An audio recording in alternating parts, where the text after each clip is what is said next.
गरीब धना भगत की धुन लगी, बीज दिया जिंदा ने। सूखा खेत हरा हुआ, काकर बोई जाने। अपने आत्मा परमात्मा से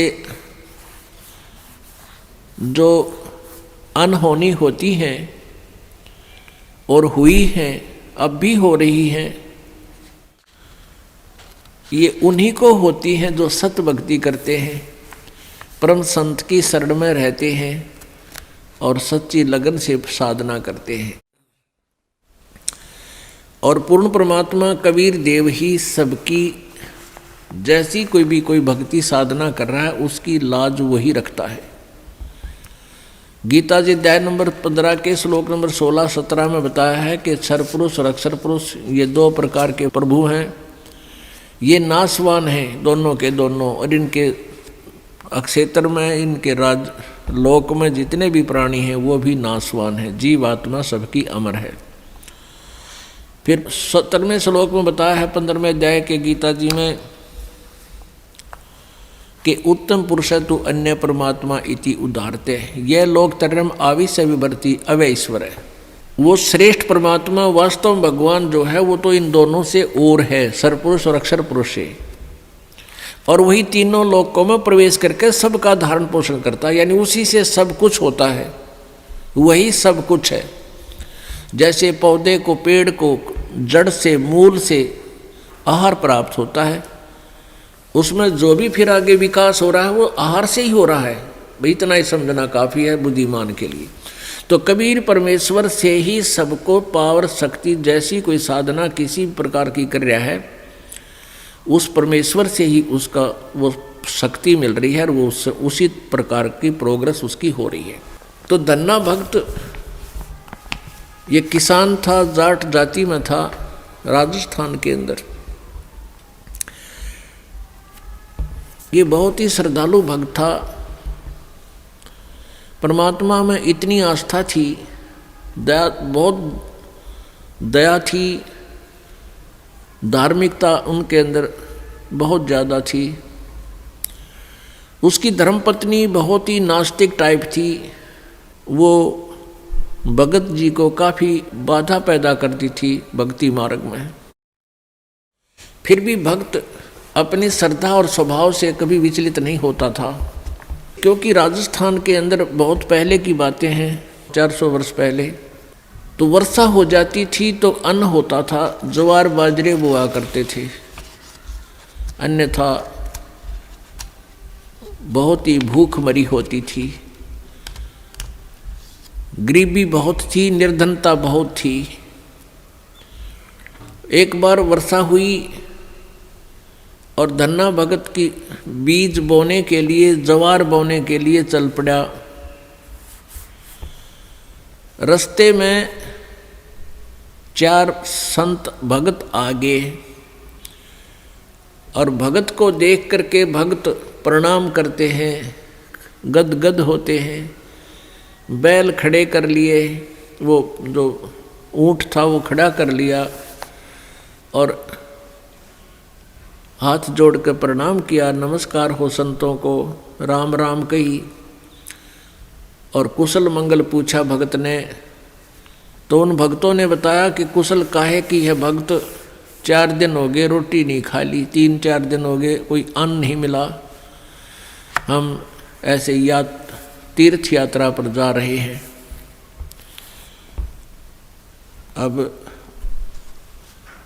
धन्ना भगत जी ने सोचा 4 दिन हो गए रोटी नहीं खाई, ये मरेंगे, निढाल हो रहे हैं बिल्कुल। कहा ले ये ज्वार खा लो।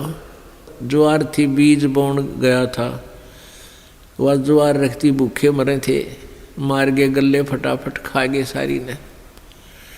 अब भगत ने सोचा ज्वार तो खा ली भगतों ने, और बीज ना बोया तो पड़ोसी लोग जाके घर में बताएंगे, पड़ोसी किसान, कि आपके खेत में बीज क्यों नहीं बीजा तुमने, और फिर मेरी पत्नी है वो मेरा सिर खावेगी, लड़ाई करेगी। उसने कंकर उठा ली, कहीं से ही कंकर इकट्ठी कर ली खेतों से और वो डाल ली थैले में और जैसे और किसान बीज बीजे थे ऐसे डाला सारे का और उसके ऊपर का हल चला के आ गया। अब कुछ दिनों के बाद क्या हुआ कि अन्य पड़ोसियों के तो ज्वार उगगी और भगत जी के खेत में ये मतीरे तुम्बे, ये मतीरे से मोटे मोटे हुआ कर ये तुम्बे उग गए, जो सीताफल जितने बड़े बड़े हुआ कर तुम्बे। अब एक पड़ोसन ने जाके उसकी पत्नी से कहा, धन्ना भगत की पत्नी से, उससे पूछा कि तुमने ज्वार नहीं बीजी थी क्या? धन्ना भगत की पत्नी ने कहा, क्या मतलब? कि आपके खेत में तो वो तुम्बे मतीरे अपने आप उग गए हैं, वो तो आप उग गया करे, वहाँ बोने नहीं पड़ते राजस्थान के एक क्षेत्र में। कहने लगे आपने कुछ बीजे नहीं रखा, उसमें तो निरा कुबाड़ जाम गया, वो तुम्बे पैदा हो गए, इतने पड़े हैं बिना गिनती के, इसे मोटे मोटे। अब उसने सोचा कि भगत मार गया डंडी दिखे। धन्ना भगत की पत्नी ने सोचा भगत जी कर गया गड़बड़ और इसने बीज भी कितने दान में दिया होगा। अब उसने सोची एक मैं खेत देख कर आऊँ, पाछे मगज मारूंगी इसके लिए। अब वो खेत में अपने पति से कहने लगी कि खेत में जाके आऊँ, मैं ज्वार देख कर आऊँ। भगत जी बोलिया है को नहीं। भगत जी को तो पता था वहाँ क्या मिलेगा, अपना चुप बैठा। और वो भगत धन्ना भगत जी अपने मित्रों के साथ उसी से में बातें करता था, भक्ति की चर्चा जब हुआ कि तक खेत खात में चली जाया करती। वह खेत में गई, उधर से अपने भक्तों के भगत आगे उड़े बैठे बैठे भगवान की चर्चा कर रहे हैं, आंखों में आंसू आ रहे हैं। और वह भगतनी आव है कति लाल पीड़ी हुई है, जान गया भगत आ गई या तो भाई करड़ाई। अब देखी जाएगी, जो होगा ही होना तो है ही। और वह कहकर एक मतीरा तोड़ जाई, तुम्बा इतना बारा मोटा सिर पर धरी नो, अब इसके सिर में मारूंगी। आकर ने बोली भगत जी खेत में बीज ज्वार बोक आया था। भगत जी नो कर ली नाड़ तले ने, और उसने नो सिर में मारा। वो मतीरा मारने के उद्देश्य से नो सिर में ठोकन खातिर वो नो कर गया थोड़ा सा, वो धरती में लाग के फूट गया। नो बोली बालक तन्ने खाएंगे के उड़े मतीरे उग गए सारे, तो बीज कित फूक गया। तो वो मतीरा जो था वो तुम्बा था, धरती में लाग के फूट गया। फूट गया तो उसमें एक दड़ी यानी 5 किलो लगभग ज्वार निकली। ज्वार अब एक बार तो अब भगत जी की तरफ देखा, वो नौकरें पड़ा था, एक तरफ देखा ज्वार का न अक्तुम्बे में तो ज्वार निकल आई। और वो न्यू बार बार देखा है, भगत जी ने भी देखा कि मैं शांत होगी के चक्कर है, उन्हें देखा तो तुम्बे में तो ज्वार निकल रही है। तो भगत ने 100 शुक्र मनाए, परमात्मा करड़ाई टाल दी, या ज्वार ने रोए थी या धरी ज्वार आपने दे दी।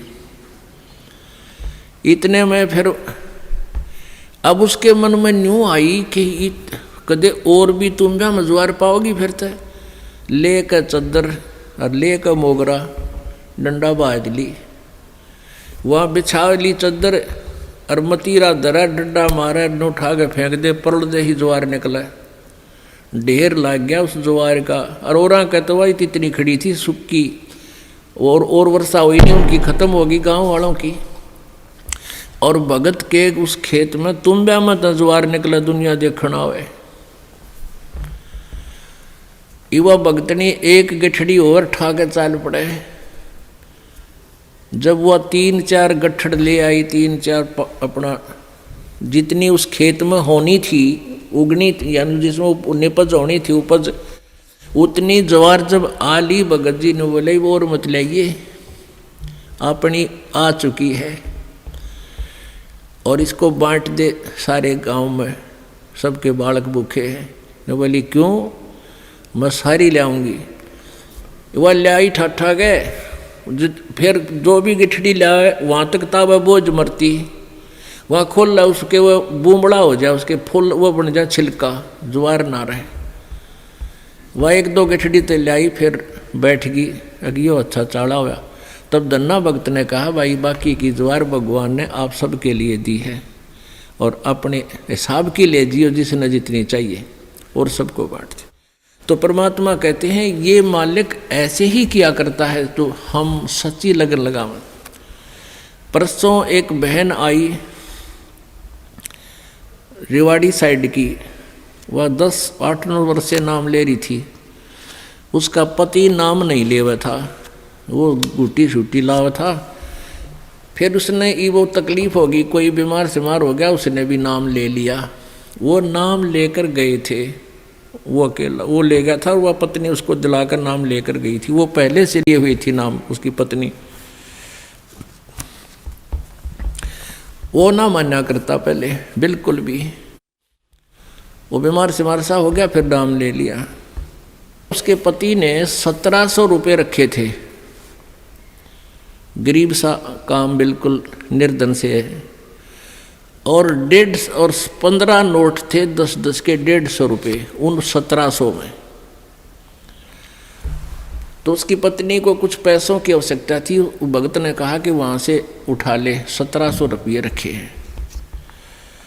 तो उसने देखा वो 1700 तो रखे थे, उसने थोड़े से चाहिए थे, 100-200 निकाल लूँ। तो उसमें देखा तो 1700 तक होना, वो जो 10-10 के नोट थे वो 1-1 हज़ार के बन गए। वो 15,000 रुपये तो वो 150 रुपया के हो गए, और बाकी वो जो 1700 का जोड़ अलग रह गया, 1450-1500 वह न्यारी।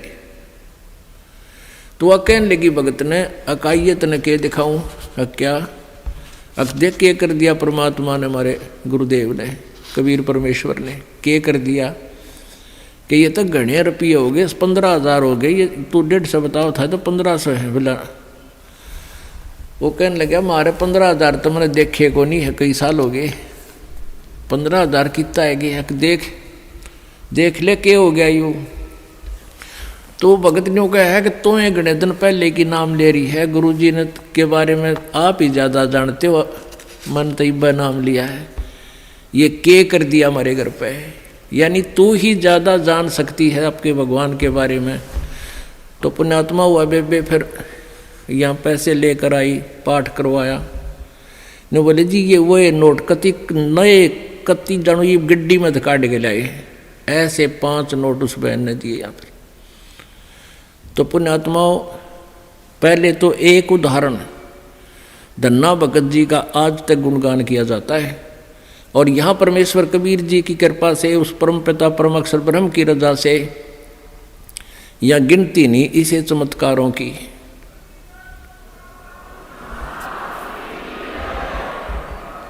सत साहिब। तो पुण्यात्माओं ये वो परम शक्ति है और आपकी वो परम भक्ति है जिससे ये इसे काम तक आप होया करें।